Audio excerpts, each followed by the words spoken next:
Hey everybody, so I'm starting a new series because a lot of you guys have been asking me how to properly craft your emails, sending out to prospects about your services. And so what I'm going to be doing is I'm going to be starting a new series called Spam or Not.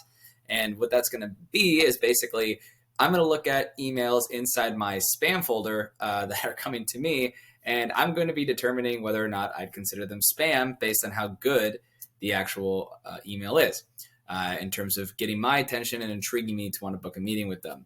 I'll be pointing out the differences in what could be done better, what they missed out on, and also at the very end, I'll be hitting not spam or delete forever, depending on how bad I think the email is. Now, if you don't know who I am, my name is Lucas, and I started a marketing agency that now is a marketing agency and a software company and an agency community about 4 years ago. It's called Twiz, and then I just launched the agents community, the software, this year. But basically, last year we did $1.7 million in revenue for a combined total of almost $6 million in revenue this upcoming year. We'll hit that number over the course of about 4.5 years. And I wanted to do this because we booked tens of thousands of meetings from cold outreach, and cold email is one of the foundations of all kinds of cold outreach. Cold calling is as well, but I feel like email is the easiest to analyze because it's all right there in front of you, and we can all look at the basic elements of what makes this pitch either good or bad or whatever. And feel free at any time to comment below or to ask me questions, and I'm happy to answer and provide more context as to why this email could be even better. So hopefully you guys enjoy this. Let's jump into it. So I got this email about 2 days ago, IT staffing, augmentation, and Twiz from a guy named Alejandro. It doesn't necessarily look like it's phishing or malicious. It looks like they're just asking about my IT needs.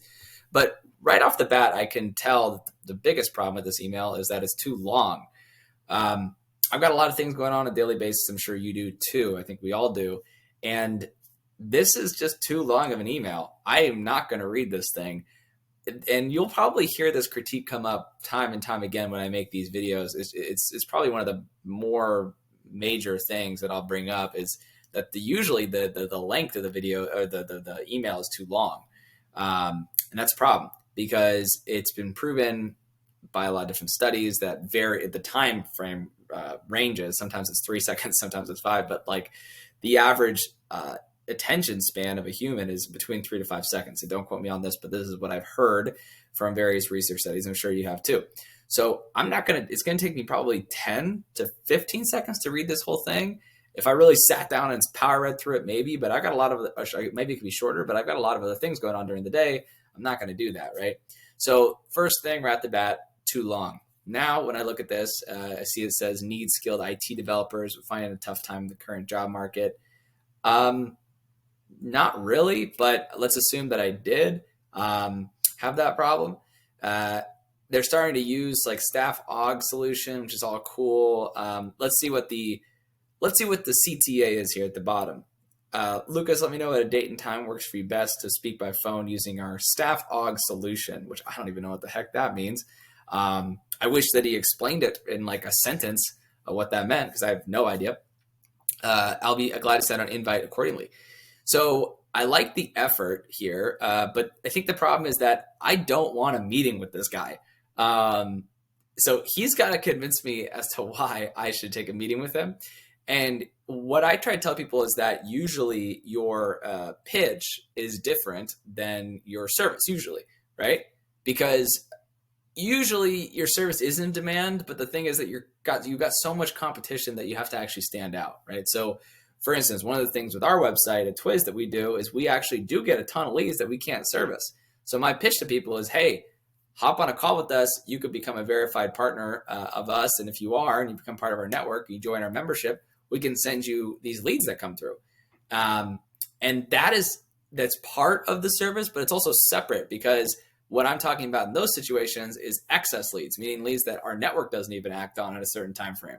So it's different than the pitch. Sometimes it could even be a cash thing. It could be like, hey, get $100. I'll give you $100 for taking this meeting with me. That actually works, like in the form of a gift card. People do that a lot.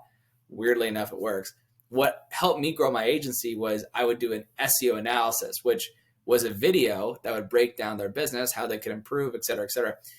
And the thing is that the SEO analysis is not necessarily, I mean, it is a part of our SEO service, but it's not a core piece. Like, we're doing a lot of implementation on the site.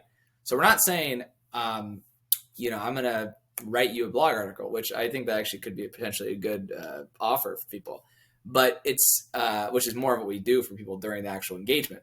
It's something separate that is valuable, that is in a bite-sized chunk that they can then take and absorb. And it's a really good offer because they're getting it for free, right? And so that propelled us because it helped us stand out. So I would probably delete this email forever, to be honest.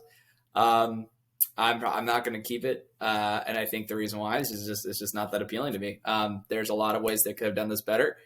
They could have given me something specific that I could have worked with that would have helped me. Act on their offer a little bit easier. But yeah, in this situation, I'm going to delete this one forever. So, all right. And that's it. That's the first episode of this series. If you guys like it, feel free to share with a friend. If you have any questions, feel free to let me know. Thanks in the comments below.